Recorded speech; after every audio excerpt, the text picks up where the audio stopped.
La main de Dieu, la main de Satan, la main de Dieu, la main de Satan. Je ne me donne pas. Ta main sera comme ça.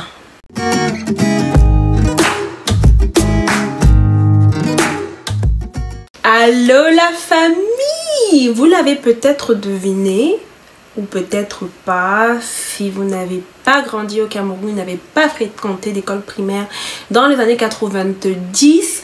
Alors, ce qui se passe est très simple. À l'époque, quand tu allais à l'école, tu avais ton chewing-gum, tu avais ton jus, tu avais tout ce que tu peux imaginer. Il y avait un enfant qui venait te demander « Et je vais alors ?» Cet enfant te laissait deux options. Choisir la main de Dieu et aller au ciel, lui donner ce qu'il est en train de te demander, ou choisir la main de Satan et puis ne pas donner et puis finir avec une main tordue ou whatever. Donc bref, je me suis dit que ce serait un excellent sujet de conversation, les mythes que les non-chrétiens croient à propos de nous les chrétiens, ou même les mythes auxquels nous les chrétiens nous avons cru lorsque nous avions nouvellement donné notre vie à Christ. Let's go. Mythe numéro 1. Il n'arrive rien de mal aux chrétiens. Pour eux, tout va toujours bien. Le ciel est bleu, les oiseaux sont roses. Tout est parfait dans le meilleur du monde. En fait, j'entends des choses comme ça là, que ouais, les chrétiens, si t'es chrétien et que vraiment tu es quelqu'un de pieux, etc., il n'y a rien de mal qui doit t'arriver, tu seras jamais malade, tout va toujours très bien réussir dans ta vie, tu n'auras jamais d'épreuves. Et là, je suis comme... Mais attends, est-ce qu'on a lu la même Bible? Sarah était stérile, la meuf n'arrivait pas à avoir d'enfant. Finalement, elle tombe enceinte à 90 ans. Et toi, tu es là, tu es dans ta vingtaine. Pour aller pousser ton petit enfant, tu as dit non, je vais la péridurale parce que ça fait mal. Et Sarah a poussé à 90 ans. Imagine, sans péridurale. Et toi, tu vas me dire qu'il n'y a pas des choses qui arrivent aux non-chrétiens. David, là, l'autre, là, il s'est fait harceler pendant des décennies. Le gars était en exil parce que le roi lui-même, le roi voulait te tuer. Donc, tu imagines que tu es chez toi comme ça, au calme. Trudeau dit que non, s'il ne te tue pas ce soir, il ne va pas manger. Et ça dure, et ça dure, et ça dure, et ça dure, et ça dure, et ça dure. Et l'autre Marie, là, elle est tombée enceinte. Tu sais ce qu'on faisait aux gens qui tombaient enceintes à l'époque? Moi, je vais te dire, on est lapidés. Donc elle est là comme ça chez elle tranquillement, elle demande rien à personne, on lui dit non tu vas porter Jésus.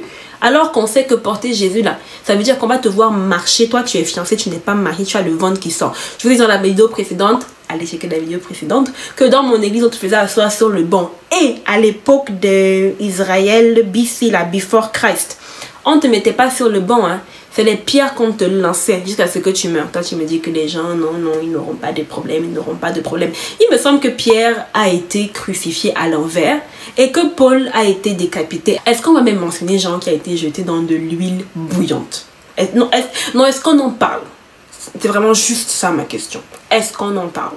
Donc non, c'est complètement faux. Il n'y a pas un seul passage de la Bible qui dit que lorsque tu deviendras chrétien, tu vas vivre dans un monde de bisounours, tu vas marcher sur des arcs-en-ciel et il n'y a jamais rien de mal qui va t'arriver. Au contraire, je pense que vraiment, Jésus fait beaucoup d'efforts pour vous expliquer que si lui, il a été crucifié, lui-même les pères, les chefs, le centre, la pierre angulaire, ma chérie, Tchondem, fait que la Bible est claire. La chose que Dieu te promet, c'est je ne t'abandonnerai pas. Voilà la promesse que Dieu te fait, que peu importe ce que tu vas traverser, il sera là.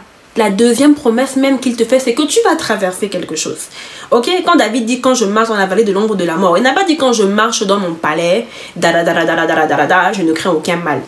Quand je marche dans la vallée, donc tu vas marcher dans la vallée de l'ombre de la mort. Tu n'as même pas le choix. Hein?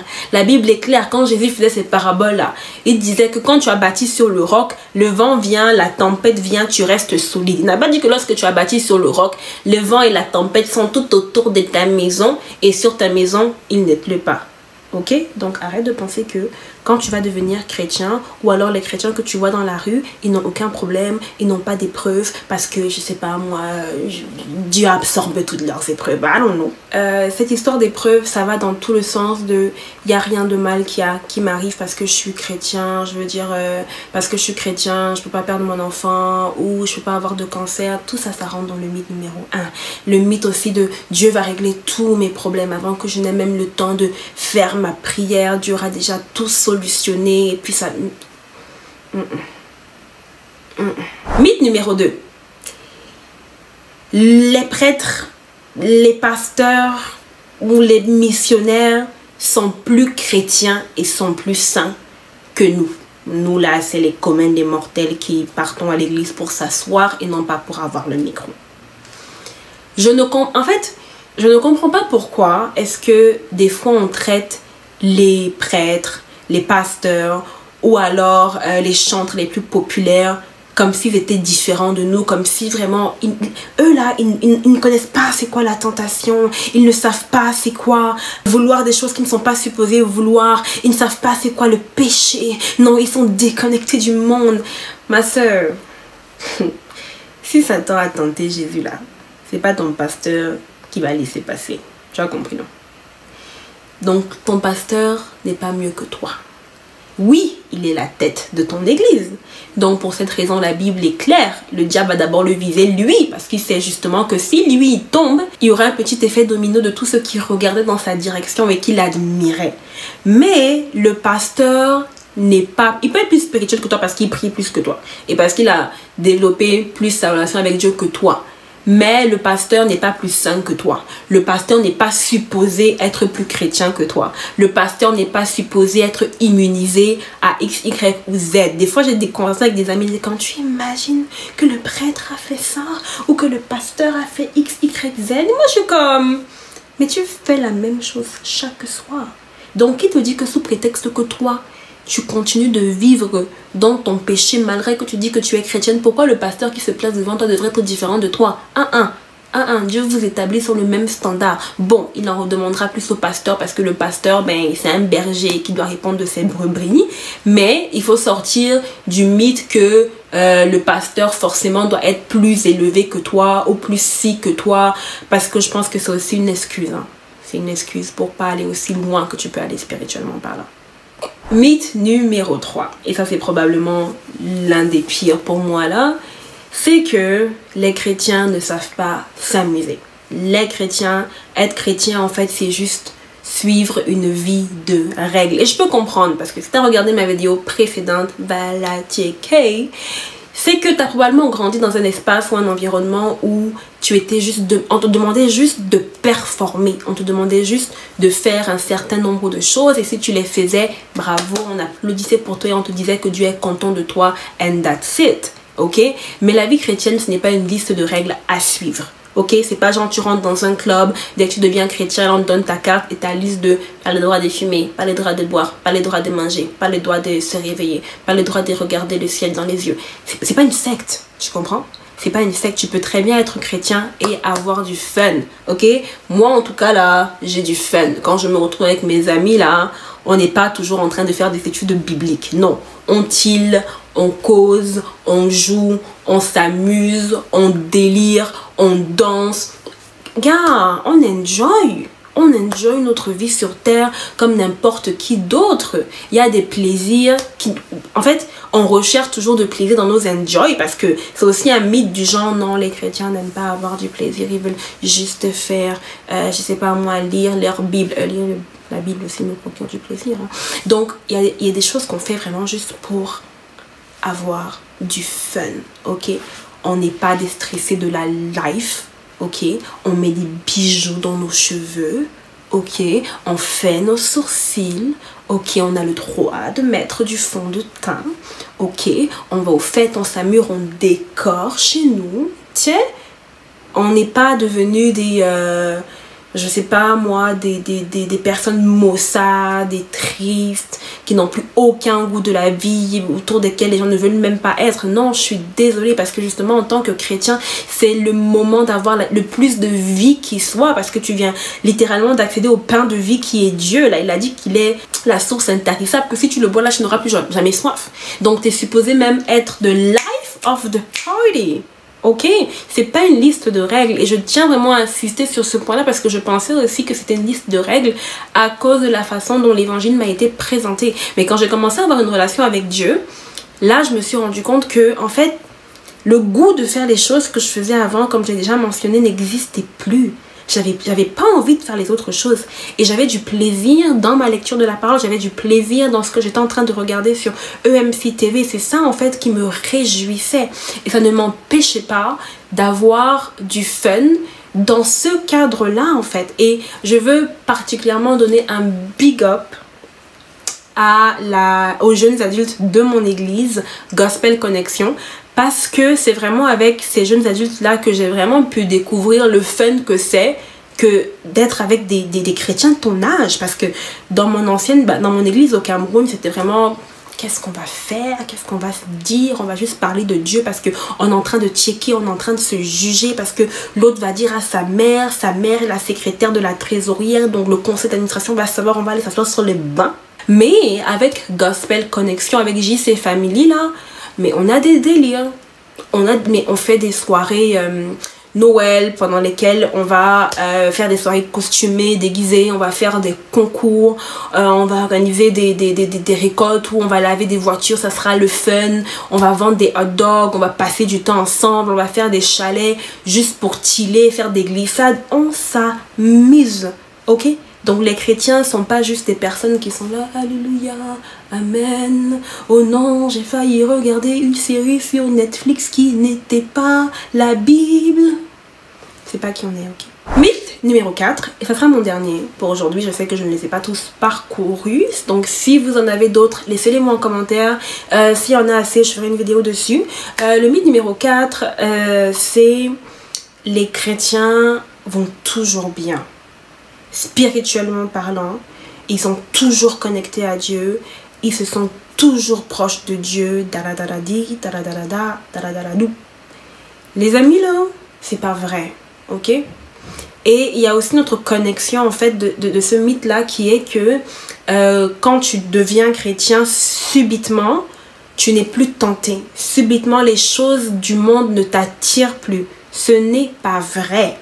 Ok, quand tu grandis dans ta relation avec Dieu, comme je disais tantôt pour ma part, il y avait certaines choses que je ne voulais plus faire, elles ne m'intéressaient plus, mais ça n'arrive pas du jour au lendemain. C'est pas genre oh, je ne suis pas chrétienne, oh je suis chrétienne, oh maintenant je n'ai plus envie d'avoir de relation avec mon petit ami, non je n'ai plus envie de porter cette robe ultra courte qui montre mes fesses, non je n'ai plus envie de danser sur Cardi B WAP. Ne dansez pas sur Cardi B WAP, ne dansez pas sur Cardi B WAP. Cardi B. Non, c'est un mythe là. Tu comprends? Pas parce que j'ai donné ma vie à Dieu qu'il a fait descendre un truc spécial sur moi qui fait que non, je ne suis plus tentée. Je suis tentée. L'ennemi continuera de me tenter tant que je serai sur terre, tant que je serai dans cette chair.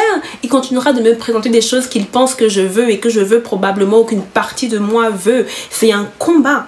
Ça reste un combat. Ok, lorsque la femme de Potiphar est venue pour déshabiller Joseph et tout, Joseph n'est pas resté là pour dire non, je gère la situation, je suis un homme de Dieu, j'ai fait des rêves, donc je pense que je peux tout à fait gérer ce qui est en train de se passer, loulou. Non, Joseph a enlevé tout, la tunique, il a jeté, il a couru, parce que c'est ce que le chrétien fait. Le chrétien, il est tenté, il a ci qui vient, il a ça qui vient, il s'enfuit, la Bible est claire là, hein. Tu fuis la tentation, tu ne restes pas là pour chiller, pour voir. Et ça, la différence entre le chrétien et le non-chrétien, ce n'est pas qu'on a été investi d'une puissance magique qui fait que maintenant, plus jamais on est tenté. Non, on est tenté. On ne pêche pas parce qu'on s'appuie sur Dieu, parce qu'on a le Saint-Esprit en nous qu'on choisit d'écouter, parce que c'est ton choix de l'écouter ou de le faire taire. Ok, mais on est tenté. Donc bref, pour revenir au point central de ce mythe numéro 4, le chrétien a des moments où il est abattu, le chrétien a des moments où il est découragé, le chrétien a des moments où il est triste, le chrétien a des moments où il ne se sent pas proche de Dieu. Regarde l'histoire de Élie. Bon, si t'es pas chrétien, tu connais pas l'histoire d'Élie, mais Élie était un prophète de malade. Élie a regardé le ciel, il a dit non, pas de pluie pendant 3 ans et demi, I don't feel it. Dieu a fermé les cieux, pas une seule goutte de pluie. Là, Élie revient, il est comme ok, on va faire un concours de Dieu. Moi j'ai le Dieu Jéhovah, El Shaddai, El Shalom, El Rapha, El Roi, Adonai, El Nissi, tous les L que tu peux imaginer. Toi tu as Baal, prophète de Baal, tous les prophètes de Baal sont sortis. Ok, ce qu'on va faire est très simple. On va verser de l'eau sur un autel et puis on va demander à Dieu lui-même de faire descendre de feu. Donc les prophètes de Baal sont là du matin au soir, ils sont là, ils prient leur Dieu, Baal, tout ça. Baal ne fait rien. Élie est là, il se moque d'eux du genre criez plus fort, moi je pense que Baal dort. Ouais, non, mais il est midi là. Non, mais il doit faire sa sieste. Ouais, probablement. Donc, quand ils finissent leur cinéma, Élie vient, il prie, Dieu fait descendre le feu du ciel. L'hôtel prend feu. Yeah! Le peuple est comme, wow, non, c'est Élie, la battle, si c'est Élie qui a gagné. Donc là, ok, on se lève, on détruit les hôtels de Baal, on brûle les prophètes, tout ça, tout ça. Et Jézabel, ça devient une longue histoire, but anyways, Jézabel, qui était la femme du roi à l'époque, est comme, oh, ça va, parce que Baal c'était son dieu. Donc elle va faire dire à Élie que si moi là, je ne te tue pas, hein, si je ne m'assure pas que tu es mort, ton corps est froid comme ça là, que mes dieux, vraiment que mes dieux me détruisent, que mes dieux me prennent, me mâchent dans la bouche du corbeau recrache. Bon, je paraphrase, hein, ce n'est pas écrit dans la Bible. Et qu'est-ce que Élie fait? Élie tombe en dépression. Élie est parti se cacher dans une grotte. Il voulait même pas manger. Il fallait que l'ange vienne le secouer, le botter, que lève-toi, tu manges. Le gars était dépressif.